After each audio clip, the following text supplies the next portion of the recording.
Go ahead. Are you a Muslim? No, ex-Muslim. You are ex-Muslim too? What happened? Why you left Islam? You happened. You cut the wadeen of the Islam, and we're all falling out of it. Oh boy. Oh, how I can help you to convert back to Islam, sister? no, never again. My eyes are open. Listen. Do you know that in Islam there is a grape? In the heaven there's a grape. Don't you like grape? Not that much to go. I can go to the grocery store here and get it. Okay, I'm going to, like, women, they like jewelries. Don't you like to wear bracelet from gold and silver? No, I don't. I'm one of the only women that does not like jewelry. So, I like this kind of women. So listen carefully. Look at this God. This God, he promised you a bracelet from gold. And actually, there's a contradiction. One verse says a bracelet of gold. The other one says a bracelet of silver. So Muhammad, maybe when he made the verse about the bracelet of silver, gold was expensive. He was probably watching the stock market at the time. Yeah. So one verse says that in heaven you will wear a bracelet of silver, and then other verses says you will wear a bracelet of gold. Hey, Muhammad, which one, man? You know. But here you see how silly, and this is for the men. You see, for us as a Middle Eastern, I don't know if our sister here, she is from the Middle East or Arab country. For us, Pakistan. Welcome, sister. Pakistan. You know, in Arabic we don't have P, so we say ba. People think I'm making fun. No, this is how we say it in Arabic. We don't have P, we have ba, ba, ba. You know, like we say baba. You know, we don't say ba, ba, ba, ba, ba, ba, ba. You don't say it. You say Bebsi. Bebsi, exactly. Bebsi. So, so in the Middle East, when a man he wear a bracelet in his hand, he is being a very gay. Seriously, I'm serious, because simply he is trying to be pretty. So when you have a bracelet of your hand of gold or silver, you are being seriously gay in the Middle East. So how in the world Muhammad is promising his followers that when you go to heaven you will wear bracelet from gold? Oh my God! And then the other issue here, you will notice how boring the clothes of the heaven. I will be wearing green clothes forever. I mean, I will hate, seriously. Imagine, guys, I want you to go and buy. Do you know the green clothes, the one they wear them in the surgery room? The doctor. Yeah. Imagine you are wearing those all your life. This is not fun. This is really not comfortable, you know. So because this guy, he is born in the desert, the people around him, they are desert people. The green color for them is a dream. Green means money. Green means sex. In case you do not know, when the land go green is when the Arab get married. Why? Because now the animals, they have more babies, there is no more food, and then they are getting richer, and now he can afford to get married. If there's no green, animals are dying, everybody getting poor, they can't even afford to feed themselves. So green and sex goes together. So Muhammad, he promised them, you will notice all the promise of the heaven of Islam is about something will drive the one who is in the desert crazy. Green clothes, and they love money, and they love jewelries, and they love gold. Like when Muhammad, he mentioned here that you will wear a cloth made of you know, like today we have a brand. All in heaven. We have a brands of clothing, right? In the time of Muhammad, there was a kind of a clothing. It's a brand. It's called Sundus, and which is the color too. And the brand, very famous brand called Istabrak.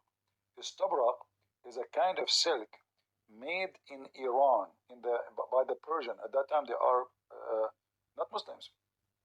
So imagine the Quran is made by Allah, supposedly, written before time, supposedly. Yet Allah is using a word which is not Arabic, it's a Persian word used by the Persian to call their clothing. Muhammad did not. Yeah, this is istabrak. Istabrak is a kind of silk made for the rich, very filthy rich people at that time, which means you have to be really, really rich to wear this kind of clothing. The best kind of silk. You know, there's the Iranian, until now, they have a huge bazaar or market. Do you know what the word toot mean? Toot? Toot. No. Toot is in English mulberry. I don't know how to say it in America. Mulberry. Yes, hold on. American they say it a different way. Mulberry. I don't know. You have to break your mouth to say it. I cannot say it. Sorry. Mulberry. Mulberry. I don't know. I mean, I watch videos. I mean, I don't know how they can say it, but it's something like that. You get the point. So toot. The origin of it is coming from Persia. So they grow the mulberry trees, those massive trees, and they use the leaves to feed the silk worms. Yes. So they are famous to do that, and they make a lot of money from this business through centuries. It's not. It was like at that time it was their gold. It was their oil actually. Like now they have oil to make a lot of money from it. At that time, this is their oil. Yes. So Muhammad, because he's a false prophet, he go and he imagine a name of a brand of a clothing, and he promised the Muslims to have it in heaven. How in the world that is a prophet of God? Oh, but Andorra, I'm talking too much. I will give you the microphone to tell us why you decided to leave Islam. Seriously. Seriously, because everything I read for myself, and I read the tafsir, the hadith. Okay, stop. I give you the microphone. I did not say you can talk a lot. Sorry. Hold on. Everything you heard from a Christian prince is a lie. Do you know that? I know. Yeah. So now I'm warning you. I just want to stop you. I want to help you. Everything you heard from this guy, he lied. He just showed you the reference on the screen, and he's lying. Those references are there, but they are not there in the same time. He is giving you lies. So okay. So I'm just trying to help you. Okay. The mic is yours again. Sorry. Okay. I heard he was a Kharji. I don't know if you heard that. I am what? A Kharji, What type it, I do not understand. What is that? Guys, she is cursing me or what? Kharji, a Zionist kind of plant. Zionist? Okay, a Zionist. Yeah. That's what they. All right. Well, I don't know. The only thing I know, my mom, she used to call me Genie when I was a kid. Yeah, she said, she said to my dad, look at your son, this Genie. He just broke the mirror. What you will do with him. My dad, he asked, where is my car? My mom, she says, who is going to take it except your Genie? I was 9 years old, I took the car. Anyway, so maybe what you said is true. Go ahead. Okay, so, I already left. I just wanted to, because now I'm involved in the whole TikTok thing, trying to, it's a whole world of things we didn't know existed, and I just had a quick question.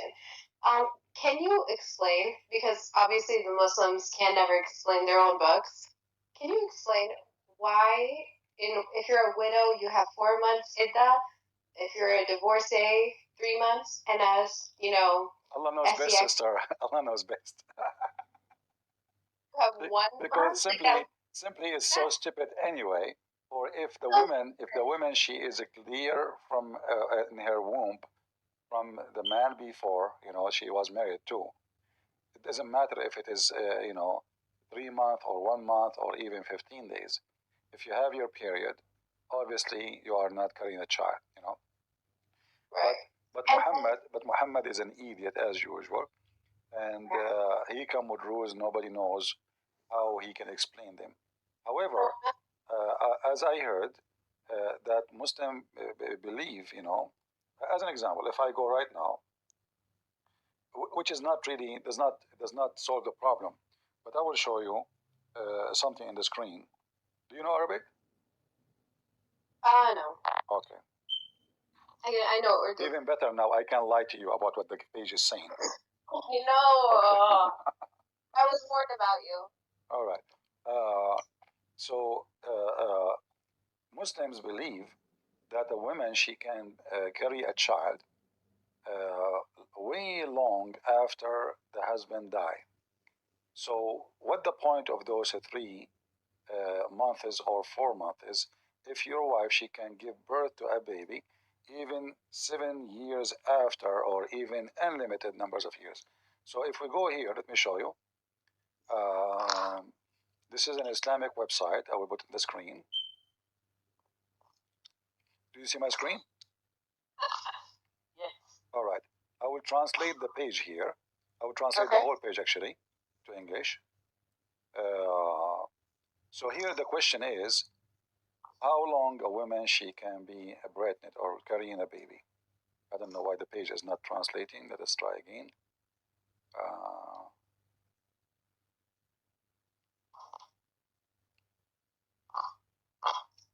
It's not working. Okay, let's try to highlight and translate. All right. For some reason, it's not working. I don't know why. Yeah. So try one more time. Okay. The longest period. Do you see it? The longest period can stay pregnant. You see it? The translation. All right. So now if we go down, this is the question: how long a woman after she get married or get divorced or her husband that died, how long it's possible that she can deliver a child? And now is the answer is here. According to the scholars, and I'm going to translate here. Let's see. Yeah, this page is really weird.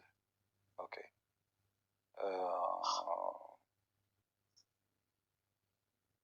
Let's translate this part here. All right. Let us see what it says here. As for the Sharia scholars, they differed regarding the maximum period of a woman to stay while pregnant, while some saying, number one, maximum duration of a woman being pregnant is a period which 9 months. This is number one. And this is the opinion of the Zuhri. And the Zuhri is nobody. So this is nobody take care of his opinion.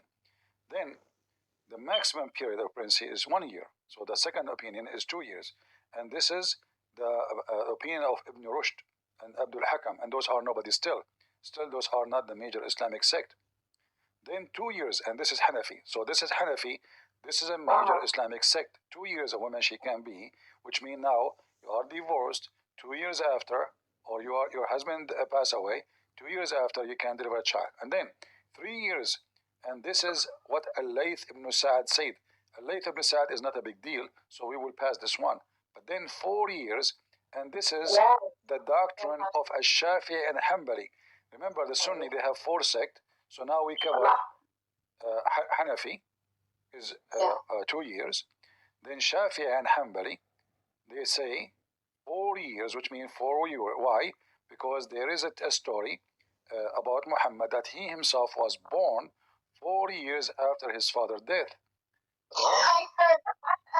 Yeah, and then it says here that this is the doctrine of Hanbali, Shafi'i and Hanbali and Malikis. You see it?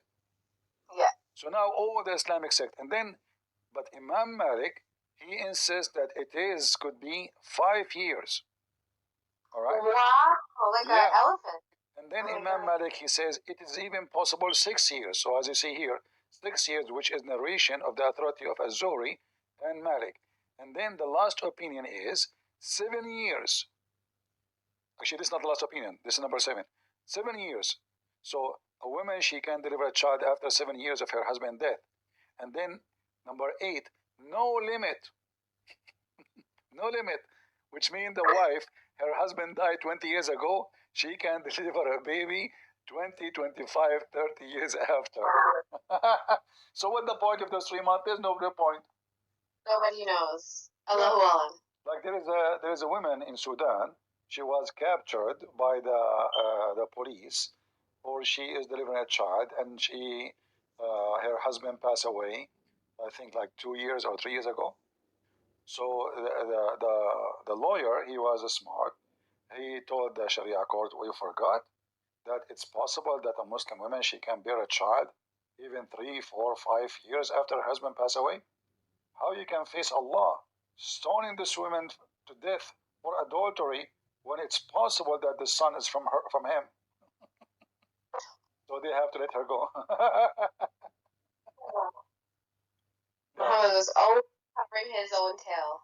Yeah, and this is why, this is another reason Muslims are leaving Islam, because imagine you divorce your wife, and then she call you 20 years after, and she say, honey, come and pay for the hospital. I just gave birth to your baby. You say to him, like, what the heck? What baby? I divorced you 20 years ago. I don't care. He is your baby, and you have to pay for it. Not only this, actually, like, do you know? From you. Huh? What?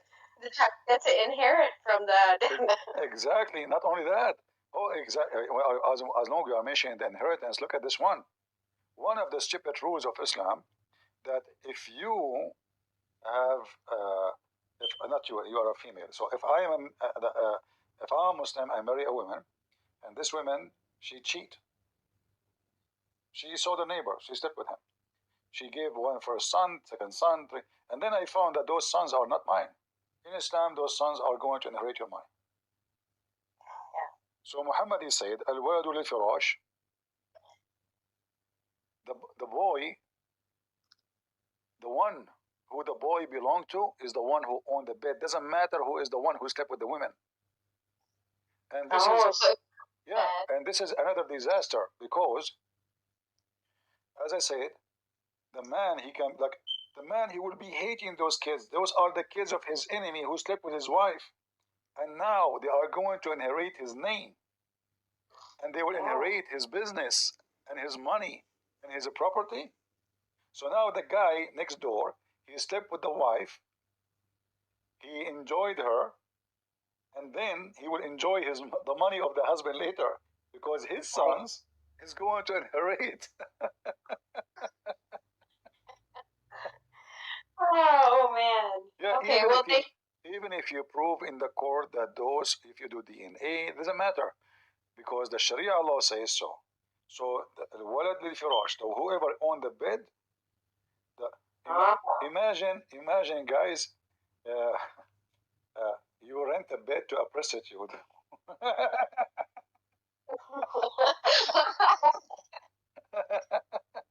And then all the babies of this prostitute, they are your kids. Whoever make babies on this bed is your baby. It doesn't matter. The wisdom of Muhammad. Other reason Muslim leave Islam as the following. Like yesterday we were asking a woman, I don't know if you were watching. We were asking a Muslim, about the 4 witnesses. The guy, he said, what's the problem? I said, the guy is having sex with your wife, and now you are going to ask him to continue having sex so you can go and fight for witnesses? He said, yeah, the law, this is the law. This is the law.